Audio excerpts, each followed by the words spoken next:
Pranams master, brothers and sisters. మనం ఇప్పుడు సత్యోదయంలోని మతం అనేటువంటి చాప్టర్లో రెండవ భాగంని కొనసాగించుకుందాం. ముందుగా సెంటరింగ్ చేసుకొని ఈ రెండవ భాగాన్ని కొనసాగిద్దాం. ప్రస్తుత నా పరిస్థితిని గమనించుకొని ఉదయం నా ధ్యాన స్థితిలో మాస్టర్ గారితో అనుసంధానమవుతూ మన అందరి హృదయాలను ఒకే హృదయంగా ఇక్కడ మనం ఏమైతే చదువుకుంటున్నామో, ఏవైతే నేర్చుకుంటున్నామో అవన్నీ మన హృదయాలలో నింపబడాలని, మాస్టర్ గారు మనల్ని ఏ విధంగా తయారు కావాలని అనుకుంటున్నారో ఆ విధంగా మనమందరము తయారు కావడానికి కావలసిన శక్తి సామర్థ్యాలను ప్రసాదించమని, మాస్టర్ గారు తలపెట్టిన ప్రతి కార్యక్రమము విజయవంతంగా పూర్తి కావాలని, మాస్టర్ గారి యొక్క ఆరోగ్యము, ఆయుష్ సంపూర్ణంగా ఉంటాయని మాస్టర్ గారిని ప్రార్థిస్తూ వారి దివ్య హృదయంతో మనమందరము అనుసంధానం అవుదాం. ఇప్పుడు రెండవ భాగంగా మనం మతం అనేటువంటి చాప్టర్ని కొనసాగిద్దాం. ప్రాపంచికమైన భోగభాగ్యాల కోసం దేవుళ్లను, దేవతలను ప్రసన్నం చేసుకోవడానికి సాధారణంగా అనుసరించే యాంత్రికమైన పూజా విధానం కూడా మరొక మూఢత్వమే. అది ఎంతమాత్రం పూజ కానే కాదు. అటువంటి వారు ఒక కూలివాని పాత్రను మాత్రమే పోషిస్తున్నారని చెప్పవచ్చు. వారి శారీరక శ్రమకు తగిన రోజు కూలీ మాత్రమే ఆ రోజు చివరన వారికి దక్కుతుంది. భగవంతుని స్థూల రూపాన్ని మనసులో పెట్టుకొని దాన్నే భక్తి శ్రద్ధలతో పదే పదే పూజించడం వలన వారిలో అంతర్గత స్థౌల్యత పెరుగుతుంది.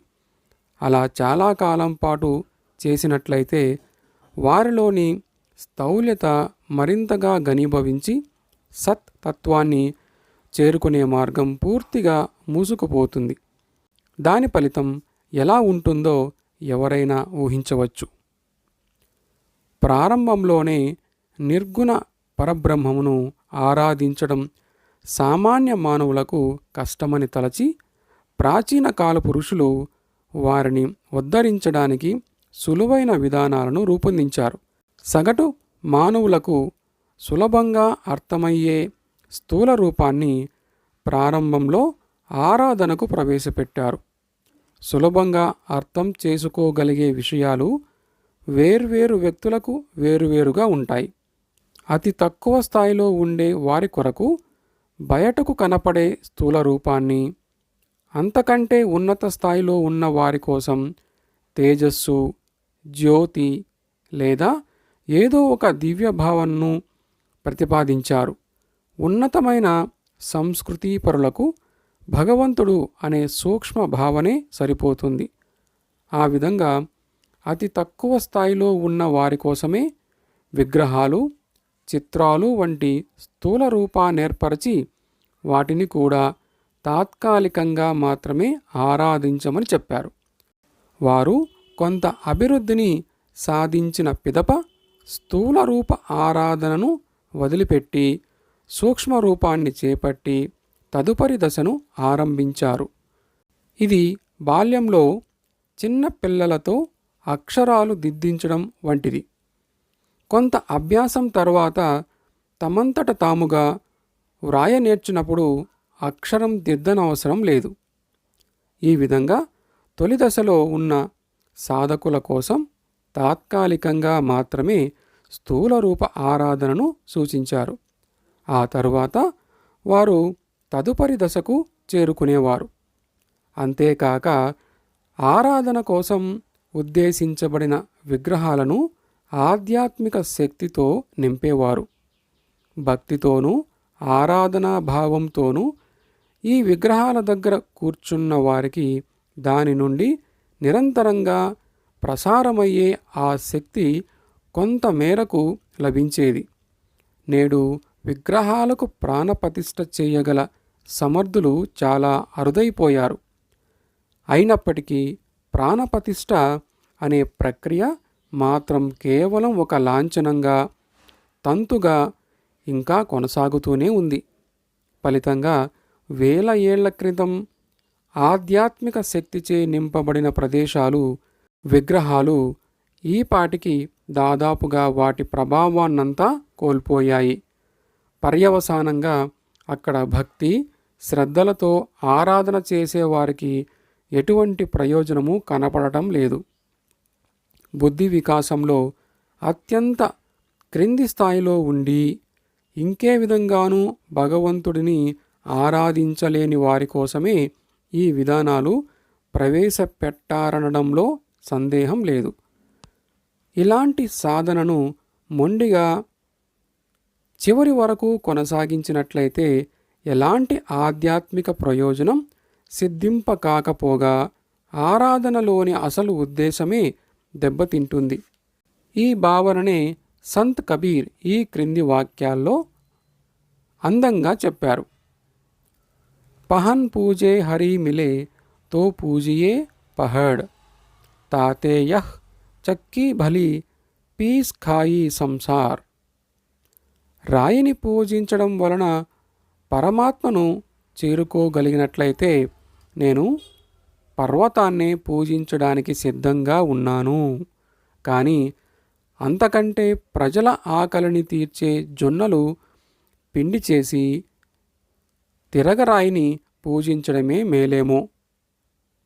జీవితమంతా ఈ విధమైన పూజా విధానానికి అంటిపెట్టుకొని ఉండేవారు నా దృష్టిలో నాస్తికత్వమనే బురదలో పడి కొట్టుకుంటున్నారు.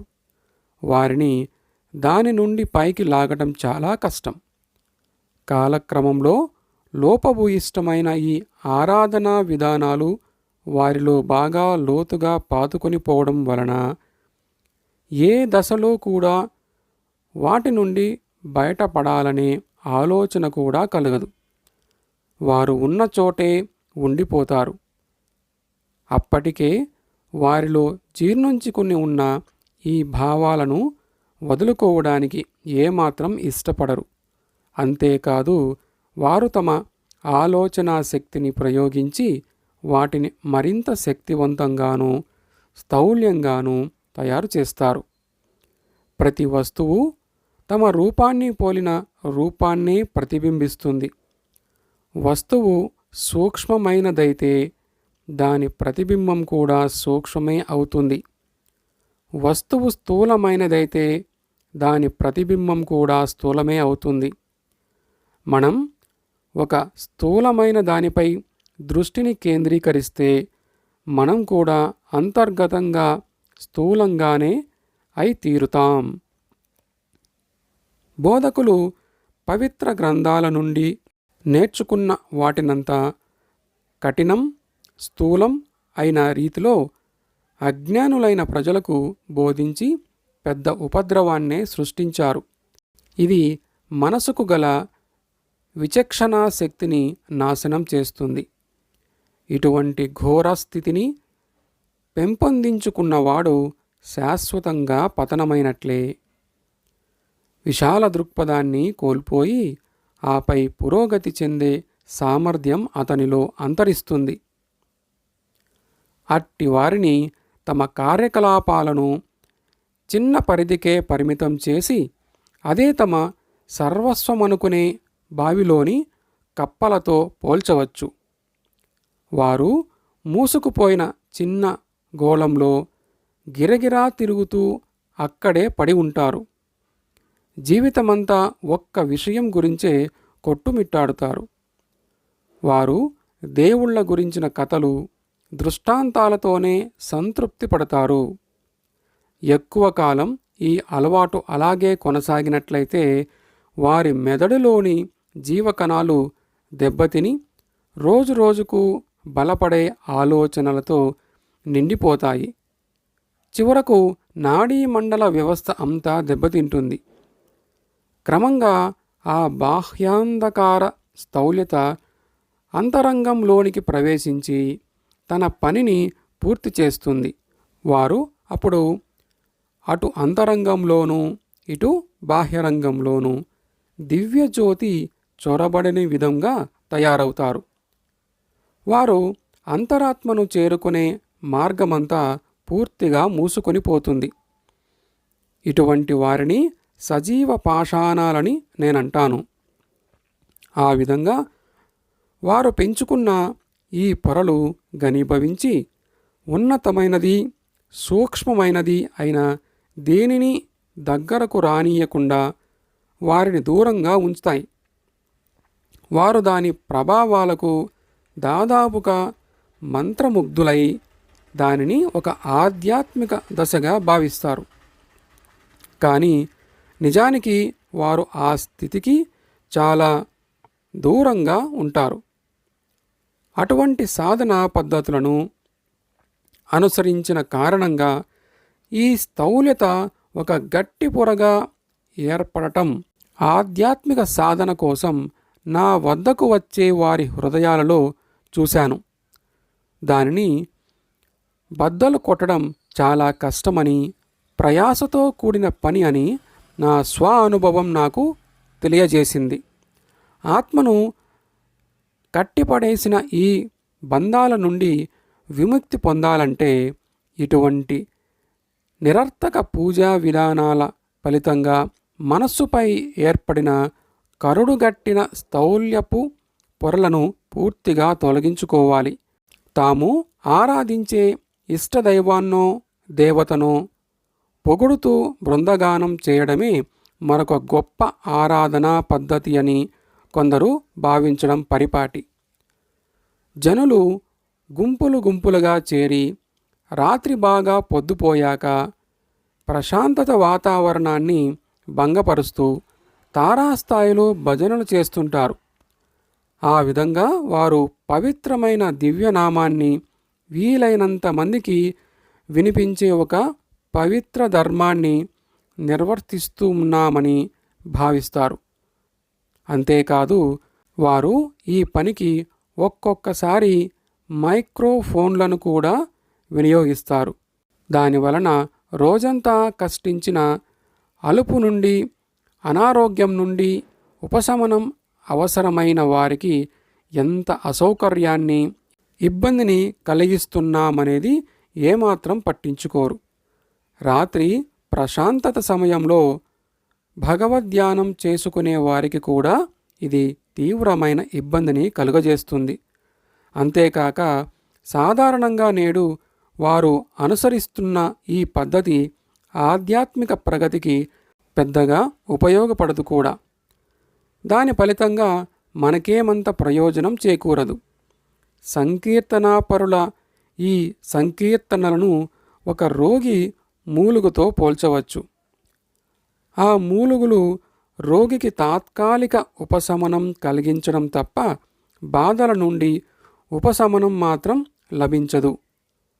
గానమాధుర్యం కారణంగా వారు ముగ్ధులవ్వడం తప్ప సంకీర్తనల వలన కలిగే ప్రయోజనం ఏమీ ఉండదు. కాకపోతే ఆ కొంతసేపు వారి ఆలోచనలు గమ్యం దిశగా మారడానికి దోహదపడతాయి. మనమేమి ఆలోచించినా లేదా ధ్యానించినా అది మన లోపల ప్రకంపనలను సృష్టిస్తుంది. ఈ ప్రకంపనలు ఎన్నో రెట్లైనప్పుడు శక్తిని పుట్టిస్తాయి. ఆ శక్తి ధ్వనితో బయటకు పొంగి పొరలుతుంది. ఈ ప్రకంపనలు ఆయా వ్యక్తుల ఆలోచనానుభూతుల ప్రభావాన్ని కలిగి ఉంటాయి. బృందంలోని నిర్మల మనస్కుల వలన కలిగిన పవిత్ర ప్రభావం కలుషిత మనస్కుల చెడు ప్రభావం కారణంగా పాడవచ్చు. అందువలన ఇటువంటి సందర్భాల నుండి పూర్తి ప్రయోజనాన్ని పొందాలనుకున్నప్పుడు అవాంఛనీయ వ్యక్తులను దూరంగా ఉంచాలి. చైతన్య మహాప్రభు అనుసరించిన విధానం ఇటువంటిదే. ఆయన తనకు బాగా తెలిసిన సంజ్ఞలను పవిత్ర వ్యక్తులతోనే సంకీర్తనలను ఆలాపించేవారు. అందువలన ఈ సంకీర్తనలను ఎప్పుడూ తలుపులు మూసివేసిన మందిరాలలోనే నిర్వహించేవారు. పరులకు ప్రవేశం ఉండేది కాదు. వాస్తవానికి సంకీర్తనలు మొదట్లో ఎటువంటి ప్రగతిని ఇవ్వజాలవు, కానీ అవి తగినంత పురోగతిని సాధించిన వారికి కొంతవరకు తోడ్పడతాయి. భక్తి భావనలు పొంగి పొరలుతున్న సానుకూల వాతావరణంలో మాత్రమే అవి అత్యంత ప్రయోజనకరమైన ఫలితాలను ఇస్తాయి. తీవ్రమైన మనోసాధనల అనంతరం అవి ఒక విధమైన ఆహ్లాదకరమైన మార్పును తీసుకురావడానికి ఉపయోగపడతాయి. అంతేకాదు, దురదృష్టవశాత్తు ఈనాడు మనం అనుసరించే ఈ విధానాల ధ్యేయం కూడా అత్యంత ఉన్నతమైనది కాదు. చాలా సందర్భాలలో ఆరాధకులు తాము ఆరాధిస్తున్న దేవుళ్ళ భౌతిక రూపాన్నే ఊహించుకుంటూ వారి స్థూల రూపం, మహిమల మీదనే దృష్టిని నిలిపి ఉంచుతున్నారు. ఈ స్థూల భావన ఫలితంగా కలిగేది అంతర్గత స్థౌల్యత, కల్మషం తప్ప మరేదీ కాదు. తాము చేసే సాధన సమయమంతా వీటిని సంతరించుకోవడంలోనే గడిచిపోతుంది.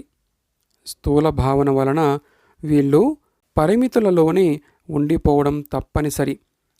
అంతిమ గమ్యాన్ని చేరుకోవడం కానీ, పరిపూర్ణ ముక్తిని పొందడం కానీ ఎన్నటికీ సాధ్యం కాదు. ఈ కారణంగానే ఏళ్ల తరబడి సాధన చేసినప్పటికీ వారు ఇంకా అధమ స్థానంలోనే ఉండిపోయి ఉన్నత స్థితులను పొందలేకపోతారు. ఇంకా చెప్పాలంటే ప్రాణవాయువు సైతం లభించని మురికి కూపంలోనే అన్నింటినీ వెతుక్కుంటారు. అంతేకాక అటువంటి మురికి కూపాన్నే వారు తమ శాశ్వత నివాసంగా ఏర్పాటు చేసుకున్నారు.